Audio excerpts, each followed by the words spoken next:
This is about the Radioactive Boyscout. I'm going to do some demos, but these are video demos of things I've done in my backyard. So I don't have any radioactive material. Nothing's dangerous. Nothing is of any interest that somebody get hurt. Also, I'm going to give somebody a prize for asking the best question. It's a 1941 quarter. This is not just any quarter. It's a quarter that I retrieved from my safe deposit box that was in the World Trade Center. And it's heavily heat damaged. And if you want to, after the question and answer, or during the question and answer session, I'm going to play a video of Mike actually going into One Chase Plaza, that is their basement, where all the safe deposit boxes were moved. And you'll actually see me open up my safe deposit box. Plus, you'll see the other safe deposit boxes there. Okay. One reason for doing this talk is that I know Homeland Security's idea of a dirty bomb. And I just thought that it was not the best optimized type of bomb. If the person was familiar with playing with nuclear materials or nuclear hacker, in quotes, they could build something more capable and more lethal. And also at times I thought that maybe Homeland Security's model of the dirty bomb, maybe that was disinformation, so that people would try to go about constructing something that was not very useful. Okay. Radiation. The most basic thing that somebody's going to look for is gamma rays. Most people who have some type of radiation detector, the 99% of the time it's just going to be looking for gamma rays. The two sources, one second.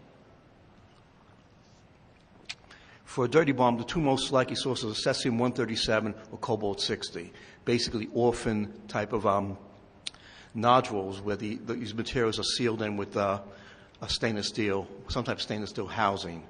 And these isotopes are used in a lot of well logging equipment, other industrial uses, thickness gauges, and throughout the world there are a lot of these orphan resources or orphan radioactive things that have just fallen into junkyards or wherever. Neutrons. A neutron has no charge. It's produced by a reactor, and if you bombard something with neutrons, you make them radioactive. They become an isotope of their own self. Radiation, alpha particles and beta particles. Alpha particles are helium nuclei that has a +2 charge. Beta particles are electrons -1 charge. Basically, these particles don't travel in any great distance. They're only dangerous if you either ingest it or inhale it, and it stays in your lungs or in your body. These are attacks in the past that have utilized some type of chemical means. The Russian in London who was poisoned with plutonium-210, he ate it. He was given a very massive dose. Plutonium-210 produces alpha particles. And again, he was given a massive dose, and I guess the reason for the massive dose was to send a message to people. In 1984, the followers of Bhagwan, this was in Antelope County, Oregon, poisoned the salad bars of a number of restaurants. What they did is they sprayed salmonella into the salad bars. If you wanted to poison using, let's say, alpha, some type of a nuclei which produce beta particles, alpha particles, you could almost use the same technique. In 1966, the CIA and the Department of Defense sprayed harmless substances on the tracks in the subway system just to see how far they would carry. These are supposedly harmless bacteria that they could track. In the subway system, I live in New York City, I work in New York City, take the subway every day. You notice that particles, any type of particles, can travel great distances just from the trains moving them. Passive detectors. Geiger counter, ion chamber survey, gamma scintillation detector. Passive detectors are probably the most common type detectors. And again, this is a passive. This is a Geiger counter. This Geiger counter was actually made in the Ukraine, Soviet Union, where they have Chernobyl. The people there need an industrial strength Geiger counter. Active detectors. Active detectors illuminate objects with either neutrons or gamma rays. And certain materials that will be of nuclear interest will actually form a stream of neutrons from being illuminated. Or radiographically, they would show up. Okay. Right now, I'm going to run a video demo, and hopefully everything works.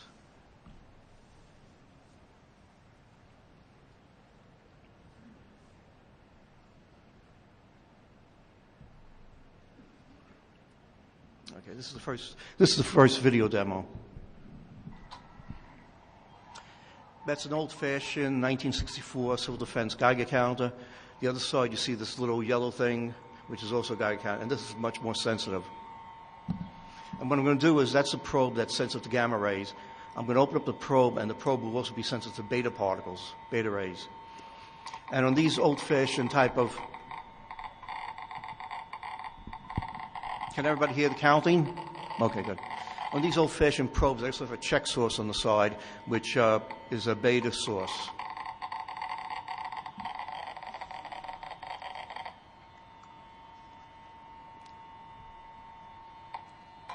Now that I close the probe, it's not really picking up anything. The other Geiger counter has a window in the back of it that you can pull off, and it'll be sensitive to beta particles.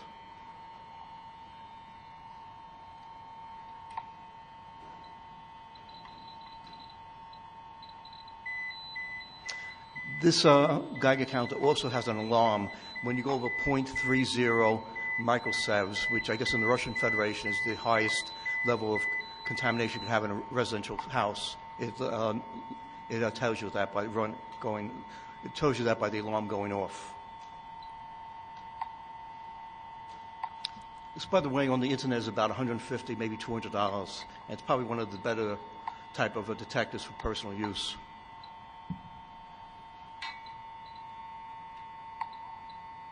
Right now I'm pulling out a check source. It's cesium-137, and it's right now against this one, and you hear the alarm going off. And I'll also have a close-up of it.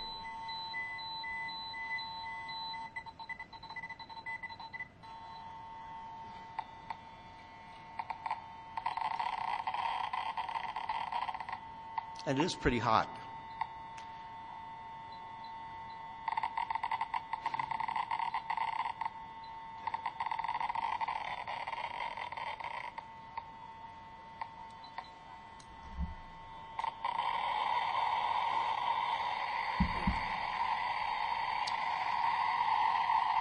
The one other thing that's happening is we'll have to calm it down.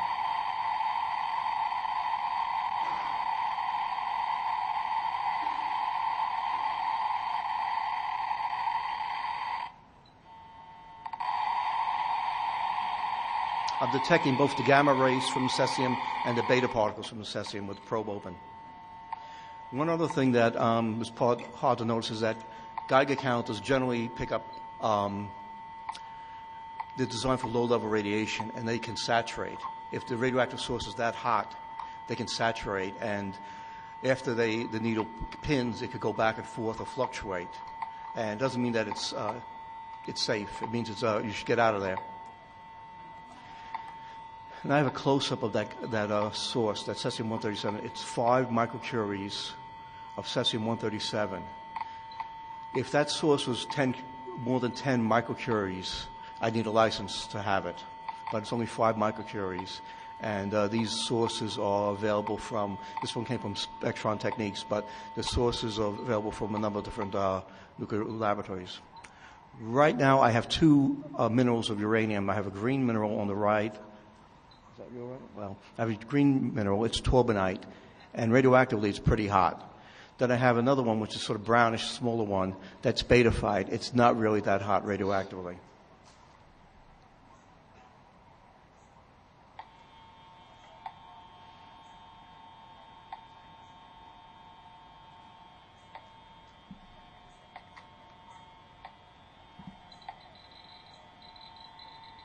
And there's the alarm.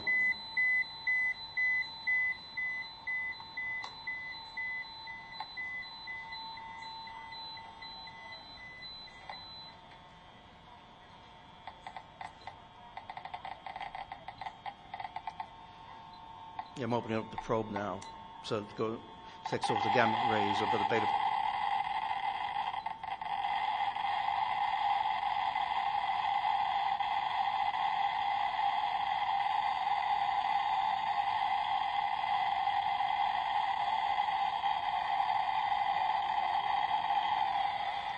Sorry?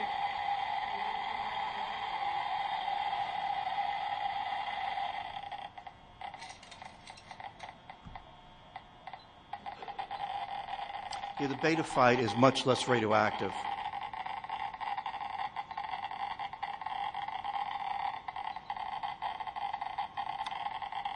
The green torbanite is about 35,000 counts per minute if you hold the probe right next to it. The beta fight is about 2,000 or 3,000 counts per minute.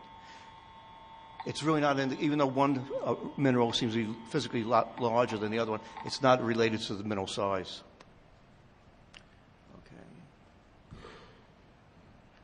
I'm going to do one more.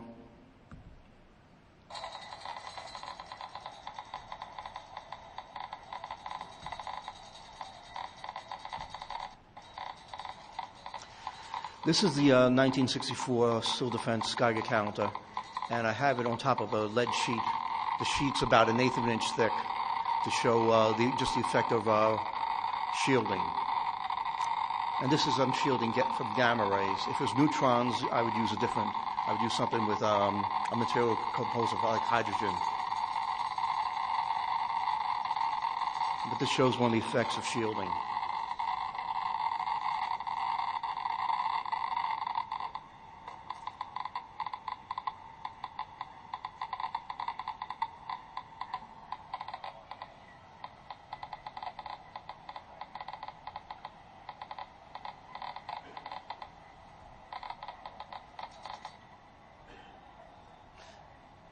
That's again the small Geiger counter, which just showed the background reading in my backyard.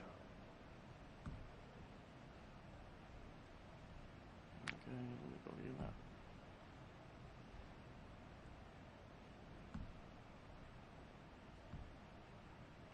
Oh my God, went back.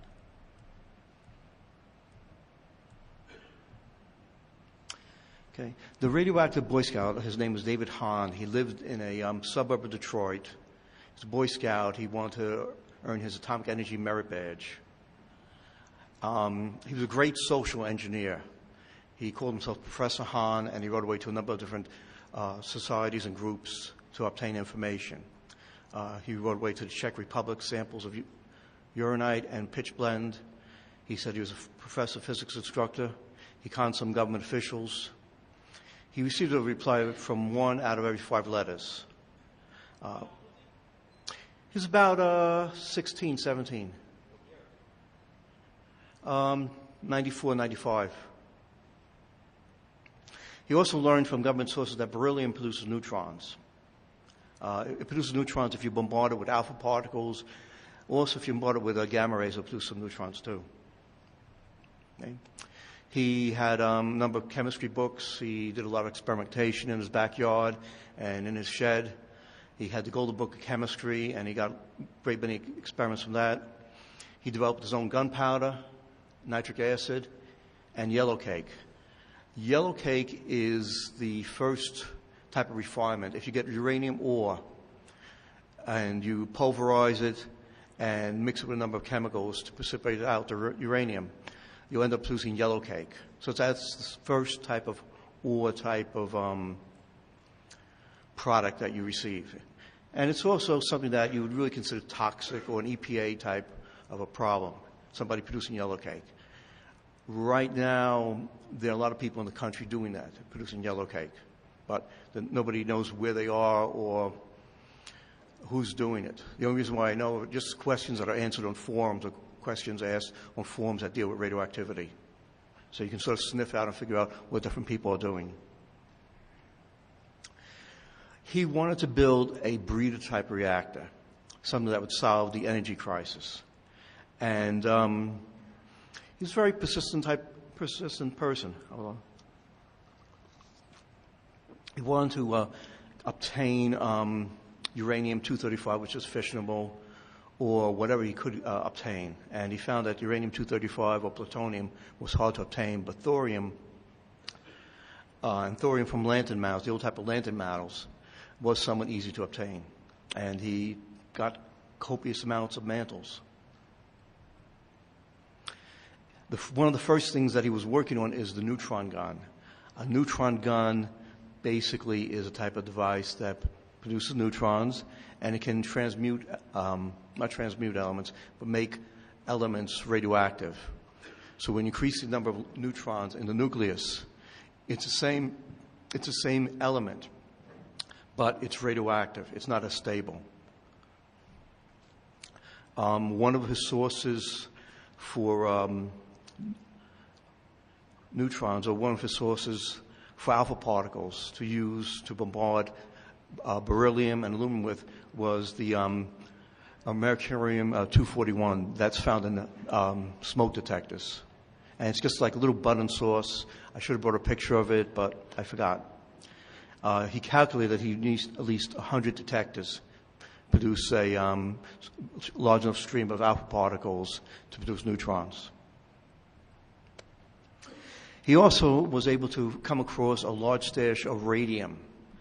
And radium, you don't see that around anymore, to radium dials for instruments that are used in the dark, or airplane instruments in the dark, or watches, because it is radioactive and potentially toxic. He was able to come across a what do you call those places? A shop that dealt in older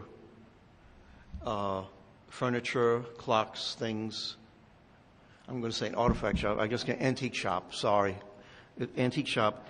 And he was able to find a clock that had a vial, I think quarter-ounce vial of radium in it. It was contained in it. The people or the women who originally painted the dials apparently left them in there. And the way he was actually able to locate that is he was driving by the shop with his the Geiger counter on his dashboard, and it started clicking very vigorously. And he wanted to see where that was coming from. So it was sort of very fortuitous. No, he had great perseverance. It's incredible. Okay, so he wanted to build his breeder reactor, and he has now his reactor startup. His neutron gun becomes the core of the reactor, and he has tiny foil-wrapped cubes containing thorium. He also has cubes containing carbon, using the carbon to slow down the neutrons so that they'd be captured by the thorium nuclei. The outer layers of the thorium, of the box, will also contain thorium, and the shoebox-sized device was about 4,500 grams. It was about a little over 2 pounds. He didn't make any type of presentation or made any type of a thought that maybe things get out of hand. How do I shut this down? Today, all reactors that you can see that are built, they have control rods, which can basically turn the reaction off or on by pulling the control rods out or putting the control rods in. He had nothing like that at all. His reactor was getting more and more radioactive by the day, and he started detecting radiation from 5 houses down. And basically he got scared, and he took it apart and put some of the pieces in his trunk in a toolbox, and other pieces he hid around the basement of the house and in his shed. And I'm not sure why he had that thought to do that. Anecdotally, from what I've gotten from the internet, from forums, when people have a problem, they've been doing something with radioactive minerals and things seem to get hot and they sort of panic, what they tend to do is take everything put together and then bury it in some type of park somewhere around. Not in their backyard, but some type of park.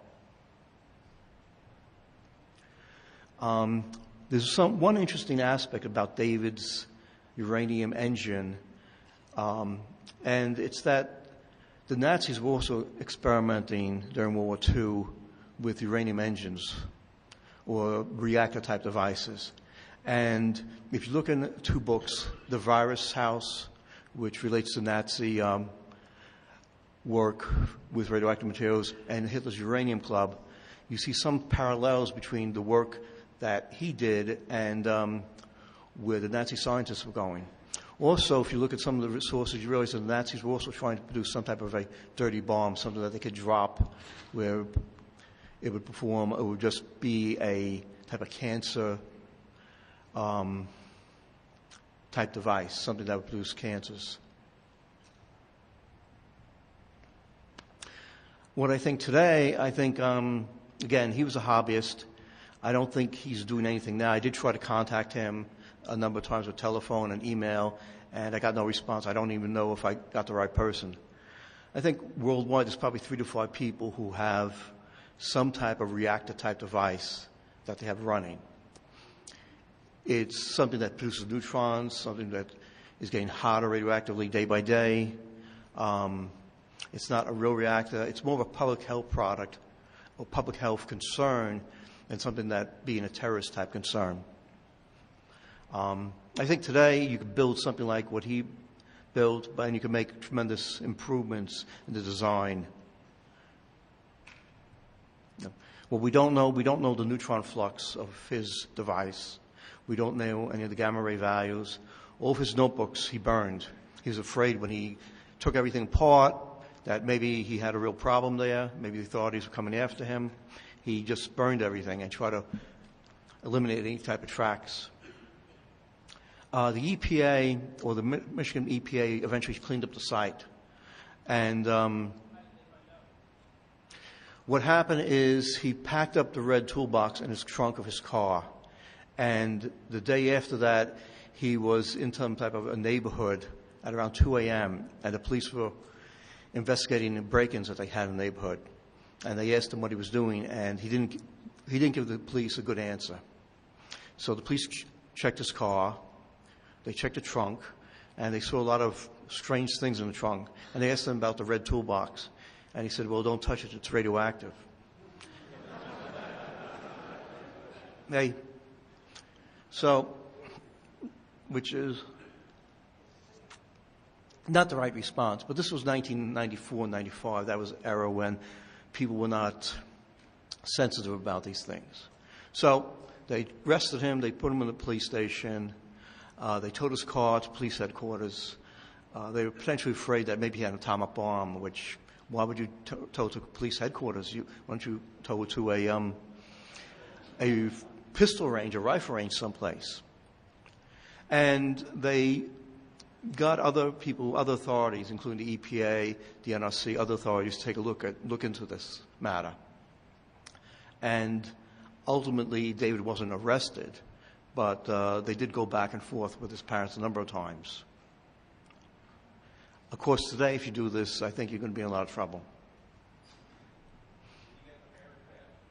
Yes, he did. He got the merit badge. Although the Boy Scouts were at first, when all this information broke, the Boy Scouts were a little bit hesitant about giving him the merit badge. But he certainly exceeded the boundaries of any scout with an atomic energy badge. Okay. Now going to a Homeland Security model of what they think about the dirty bomb. And they think these orphan sources of cobalt-60, cesium-137, basically somebody would blow them up with a high explosive like TNT. And when they say high explosive, they're talking about TNT or something along the same lines like C4. It's just as easy as this source may be propelled by the explosion as that it be broken apart. I've always thought maybe this was disinformation because if you have a radioactive source, you can do other things with it. And one of the things is that you could use it as a seed corn. Basically, you can make other things radioactive. If you make other things radioactive, you don't have one dirty bomb, you potentially have many, and you can build many. Okay, seed corn to make other things radioactive. What would you pick? Well, you're probably better off going with nano-size materials. A nano-size material is very, very small. It gives you, right here I have what human hair is in nanometers. Red blood cells are nanometers. These nanotype particles pass through a HEPA filter. A HEPA filter is a high-efficiency filter that originally was designed during the Manhattan Project when they were developing atomic bombs. It'll pass through also just about any other type of filter, including filter paper that some devices use to sample air. They sample air and then they collect the residue in the filter paper and test what it is. Also, when you have nano-sized particles, you have an inorganic compound can be toxic at the nano-sized level because not only if you inhale it, it will pass through cell walls and potentially irritate cells. Okay, build a perfect dirty bomb, a nano-sized material. The NRC, the Nuclear Regulatory Commission, has a program on their website called the Toolbox. The Toolbox shows what different isotopes of different materials, their alpha particles, beta particles, the energy that they release, and also the potential biological hazard of these materials. This is something this is almost a dual nature type of device that you could use it if you're at a reactor site to see if somebody was exposed to compounds, how much potential problems they'll have in the future, but you could also use it as a designer type things for specialized designer isotopes to infect people or radiate people. And again, you can make multiple bombs of different sizes. Nanosize can be passed just by the air or the subway system. It can be passed by just trains passing. If you want to pass it otherwise, you could use something as simple as black powder, which is readily available. Okay, next thing. If you do have multiple dirty bombs, and I live in New York City, I take New York City subway every day, I work in New York City, and this is what I thought somebody would use as strategic targets. The fire department, hazmat trucks, the decon shower trucks, these are all fire department equipment. Hazmat 1, and this equipment is known by a number of fire department hobbyists. They know where the equipment is located. So the equipment is not hidden, but again, somebody tried to use it as strategic targets. The NYPD also has a hazmat truck at the base at Floyd Bennett Field, which is probably harder to get to. We'll talk about radiation alarms. What can set off a radiation alarm? Obviously, uranium minerals, radiologic procedures. If you had a SPECT scan or PET scan, you're injected with radiological isotopes, radioactive drugs, radioseeds. And that's for a human being. Interesting thing happened to me coming home from work. My radiation detector in New York City subway goes off, and I'm above the ground. I call 911, I give them all the information, and I found that it was actually a seat across from me that was radioactive. I give them all the information, including my cell phone number. I expect some type of call back. So this was a Friday. And I even remember the subway car that it was in is 5333. Okay. I get nothing back from the NYPD, so I was curious. The next day, I call New York City Information Hotline, a general hotline where any general information that you need, you can get from them. And the operator did not know what the word radiation meant. And this is just incredible. So that was Saturday. Sunday, I called the NYPD, the terrorist hotline. I gave them all the information. And they asked me what type of detector. I told them it was an eco-test. They asked us the serial number. I gave them the serial number. Then they asked a bunch of other questions. And I told them that I felt very likely it was somebody who had some type of a radiological procedure, because the seat was, from back top to bottom, is radioactive. And again, this is, they picked up a number of people who had this procedure before, meaning the NYPD. And they didn't realize it at the time, but these people were radioactive because of the procedure. Okay, what they didn't ask me on the terrorist hotline, well, first thing, they didn't ask me if the detector saturated. That would mean that it's a very, very high radiation limit. They didn't ask me what the highest reading that I obtained either. And that I thought was very strange. They also didn't ask me if I received the readings from any foodstuffs that were nearby, or if any foodstuffs were located. Something else that I've seen in the past 22 months, and I can't understand it, all of the hot uranium minerals that used to be on the internet and other private sources have disappeared. And I don't know why that's happened, that all of a sudden they're gone. And other people that I asked who had minerals or had interests, nobody had an explanation for it. I mean, I have no explanation. I thought at first maybe Homeland Security for some reason was trying to get them off the market. But this is countrywide or worldwide, and I have no idea. And if anybody has an idea, you can let me know. Next slide. The government, after 9/11 in the World Trade Center, the government basically had a disinformation type of I don't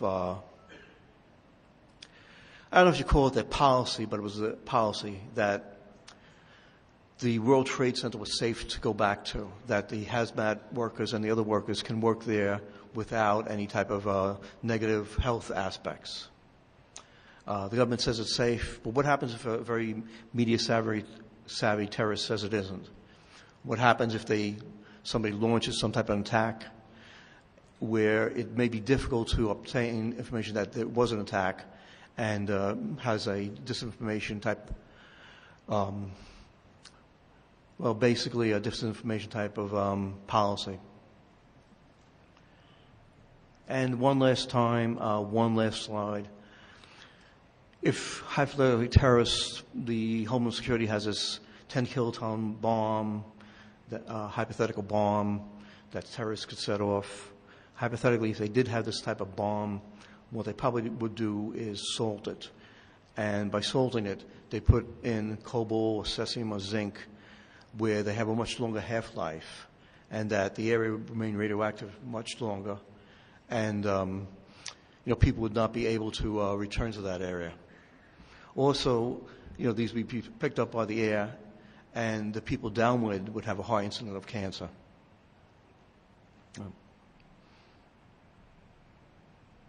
And I forgot something else. I had one other demo, and let me just. This is the last.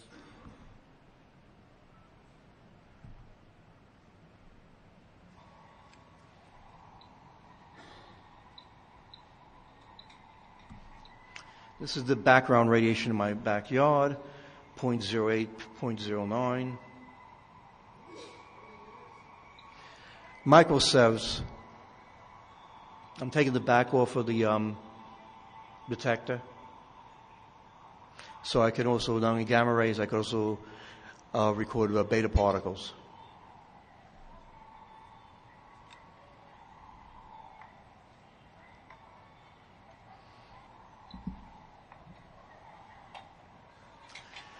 This is a lead pig, which you keep like radioactive materials in, low-level radioactive materials, maybe check sources, probably some minerals. And I'm taking a bolt out of there. I'm not using forceps because this is radioactively hot. I'm using forceps because I have fat fingers and I can't really grab the bolt with my fingers. And this was a steel bolt. And what I did is, in that pig, I have an alpha source, an alpha particle source, and then I have aluminum foil over it, and basically a small pebble of beryllium. So I'm getting neutrons in there and making this bolt radioactive. When I'm probably producing Iron-55, which is also a heavy beta emitter, and that's one of the reasons for me taking off the back.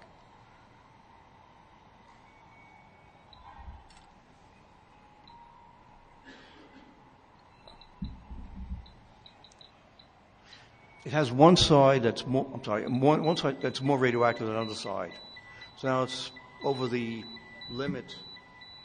It's over the limit for the Soviet Republic to have in your residence.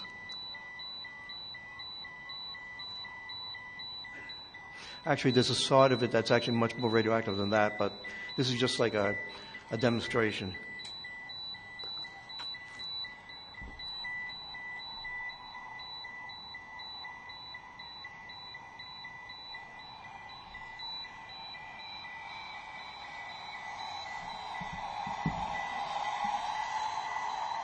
Everybody can tell I live near an airport. Now I'm taking this apart. That's a little piece of carbon. I have a little washer in there. That's my pellet of beryllium. That's aluminum foil. And those are the old Coleman lanterns that contained thorium. So it's an alpha emitter. And this is more proof of concept that you can make things radioactive. The alpha particles hit the aluminum and beryllium and release neutrons.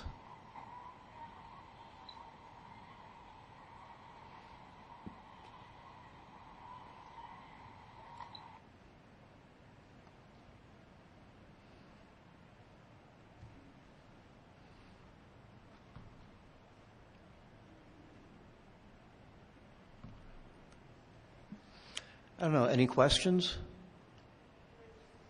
Yes.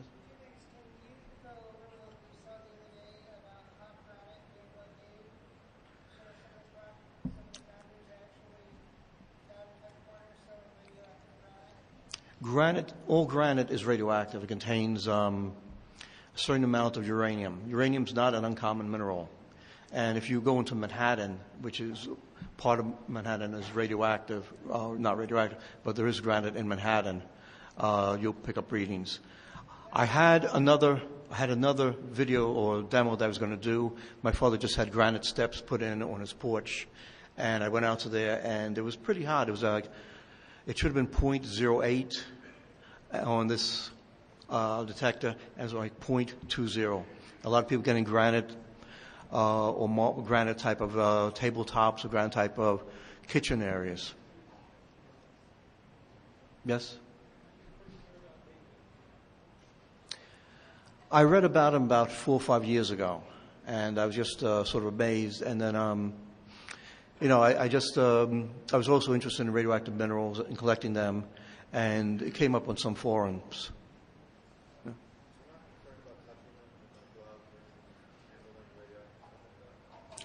You handle it for a short period of time. It's probably better. Like the green mineral that you saw, torbanite, is very hot, and also the flakes. The crystals there on the surface are very soft. They're as soft as my nail. So it's usually better to handle it with gloves. But, wash your hands. Don't do it after you eat. Don't have to go and play with them and then eat later on. That's right. Actually, I have a number of questions. Okay. Number one, you turn off the lights and see if you glow in the dark.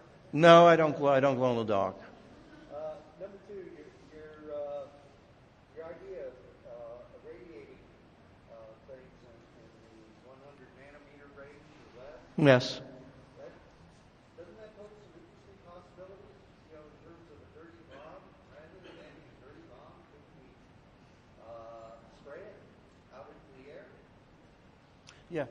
You could, you could easily infect the subway system with it and just spraying this materials out, because just by walking on it, you're going to make it mobile in the air, and also the air currents, because it's so small, just air currents themselves will transport it. Also, there's not a type of method to remediate picking up nano-sized materials in a large area, like not in the subway system, but in Grand Central Station or Penn Station, and a transportation hub. Now, how easy is it to acquire There are more and more companies every day selling them. It's not as difficult now as it once was. So we're talking about things like carbon nanotubes or whatever? I'm talking about, let's say, iron or cobalt as a nano-sized type of product. Go ahead, sorry. Now that lead is no longer ROHS compliant, is there a suitable shielding material that is not lead that can still block radiation? I think lead is still the best that they use. I think some places what they do is they just seal it, but lead is like the best. radiation defense against gamma rays. Neutrons, it's something different. Right? No. Sorry, go ahead. With the samples that you have, would you be able to see the effects of Cherenkov radiation? Excuse me? With the size and samples of radioactive material that you have, would you be able to see the effects of Cherenkov radiation by putting it in water? Is Chernoff radiation when you see a glow, a bluish glow? Okay. No. I mean, you'd have to go to something that came out of a reactor for that. Sorry. Based on what you know about the Boyscout's experiments, what would have been the likely outcome if you hadn't disassembled it and left it running? I really don't know. The Nazis built similar devices that were enclosed, and some of them blew up or caught fire. He would have had a big public health issue. He was in like uncharted territory, and I don't think BNRC or any public officials think that people actually are nuclear hobbyists building these type of devices or having them playing with, right? Yeah, they're wrong. Sorry. I was just reading on Wikipedia that David Hahn was arrested in 2007 for stealing smoke detectors. Do you know any of the background on that? No, I read the story. It was, I think, an apartment building. They stole smoke detectors. I guess he was trying to relive his glory days. I don't know. I tried to contact him. I tried to with phone, email, and I can't get a hold of him. Maybe he had a lot of people just for cranks trying to contact him, but I don't know. He said he had sores on his face.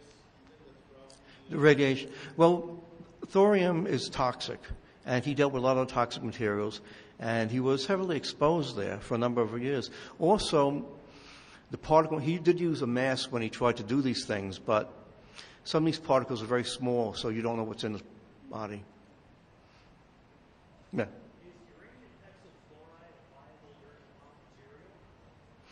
Uranium hexafluoride is used when they want to separate U-235 from U-238 in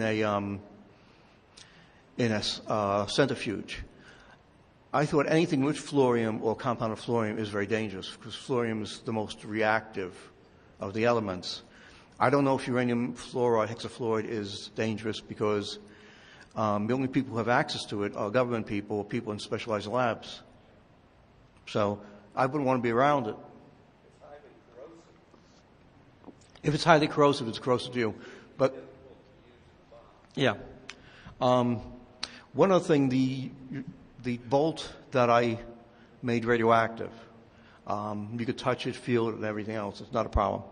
If I ground it very, very, very fine, and somebody ingested it, or somebody inhaled it in their lungs, potentially that iron would leach out into your bloodstream, and it would combine with the hemoglobin in your blood, and also reside in the bone marrow. Potentially it would be a cancer source. If it was a nanotype material, it'd be much worse because, again, there's no remediation today. If somebody inhaled nano-sized materials and you try to remove from their body. The best analog to using nanotype materials as a destructive force is the depleted uranium that they used in the first Gulf War. And you had some portion of the spectrum of materials, actually the uranium nano-sized range, and the soldiers inhaled. Yes? Could you speak up? I'm sorry. Concerning your radioactive subway scene, Yes. you conjectured that it was a person who had a medical procedure? I thought it was a person who had a medical procedure. Then I realized I never checked underneath the seat. I should have checked underneath the seat, which I didn't. I was excited. Such as I recall, since the neutrons are hard to detect, most medical isotopes are usually gamma. Yes, yes. And I would think it very surprising to be anything residual or radiation generated from someone that had a medical procedure just sitting. Did you come up with any alternate explanations? No, you're right about that, and I could have overlooked looking under the seat because I thought maybe, well, his sweat had some radioactive. It was pretty hot. That scene was actually pretty hot. I screwed up. I mean, I could have really, what happened is I was 2 stops away from my stop. I was sleeping on the subway, which is normal. People do that. And normally, if you have a 20-minute stop away, 40-minute stop away, you could just get up before the stop. I got up, and I thought, my God, somebody's cell phone, stupid idiot's cell phone is going off. I didn't realize it was my detector. And I got excited. I actually found something radioactive.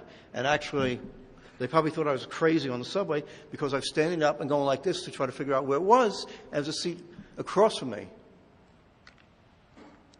So, you know, I screwed up. I didn't find it. I'm sorry, go ahead. With the question I answered like that, do you feel afraid traveling in subways? I know people, by the way, I contacted the New York City Police Department and New York City Office of Emergency Management about this talk, and they expressed absolutely no interest at all in coming to this talk.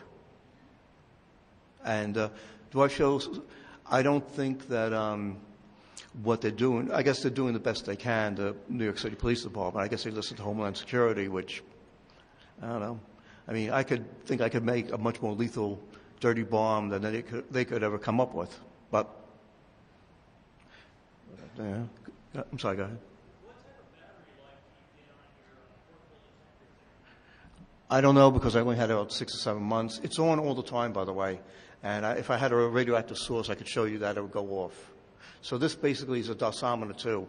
It could sum over a number of hours or days my radiation exposure, but it's also an instantaneous reading type Geiger counter. What was I going to say?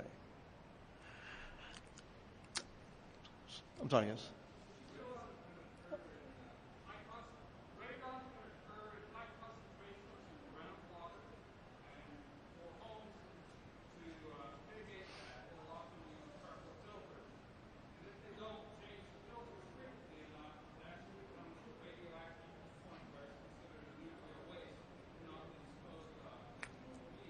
Really? Yeah.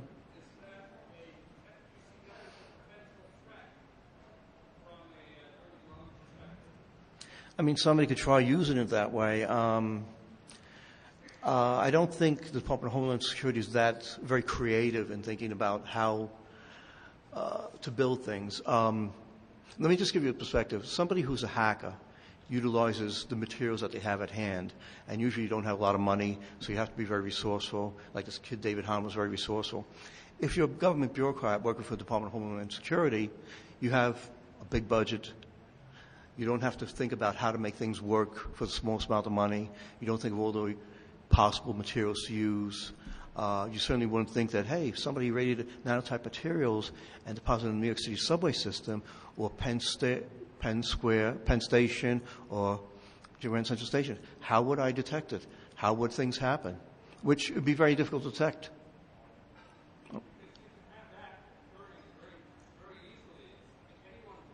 Yes, yes.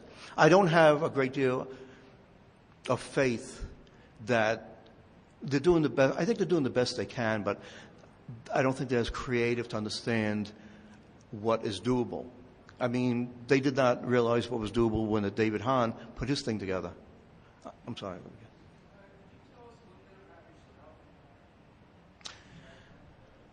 I'm a data security analyst where I work. You know, I've always been interested in science, hacking. I was always used to go to 2,600 meetings. I did publish an exploit against war dialers, which is about more than 10 years ago, much more 10 years ago. I'm a survivor of 1993 bombing of the World Trade Center, which, from my experience, hold on a second. From my experience, people thinking that they could bomb the stock exchange and cause it to shut down, that's not going to be the case, because in 93 what I did is I was located to another building. I created a bunch of mainframe IDs for people, and they ended up transmitting files back and forth through the mainframe into the LANs. We had, you could use a binary transfer, other transfers, so that was successful. My cousin on 9/11 died. He was New York City Fire Department captain. He was possibly promoted to battalion chief. I had my coin collection in a safe deposit box in the World Trade Center. And I don't know, why don't I run that film here? My actual recovery of that's from the World Trade Center. Run it here. I don't see, there's no talks after me, so. That sound like a good idea? And I'll still answer questions. Oh.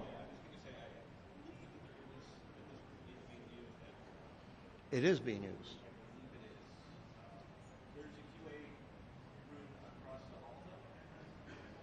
Okay. So unfortunately, the room is being used. I'll tell you, if you want to ask more questions, and then when I have to leave, I'll leave. And I'll just give you a little taste of what Well, they're going to give you a Q&A room, right? they give me a Q&A room. Actually,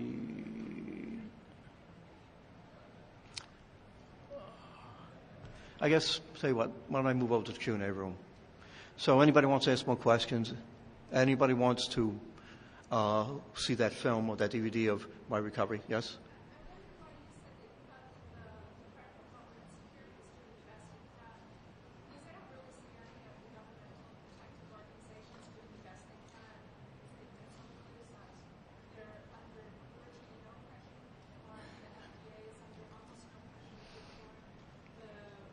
Yeah. The question, let me just read.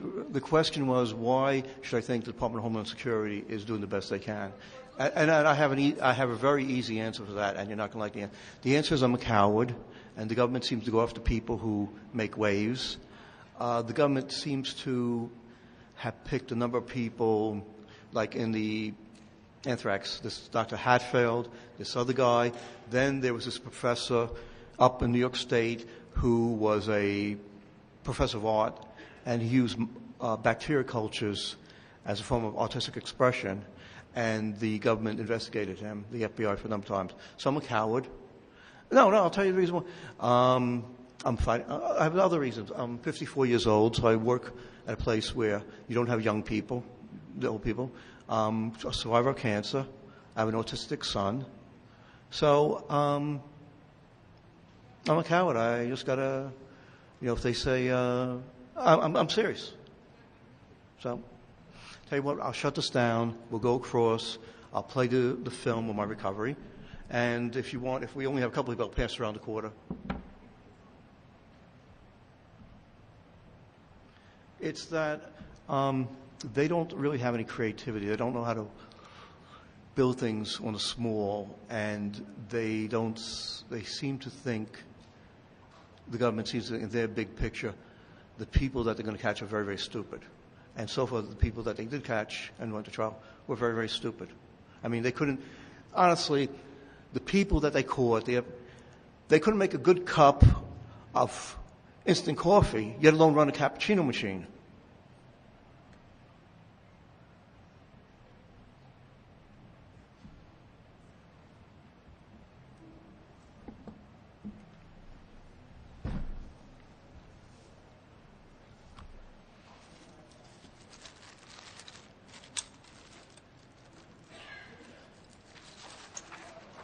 Thank you.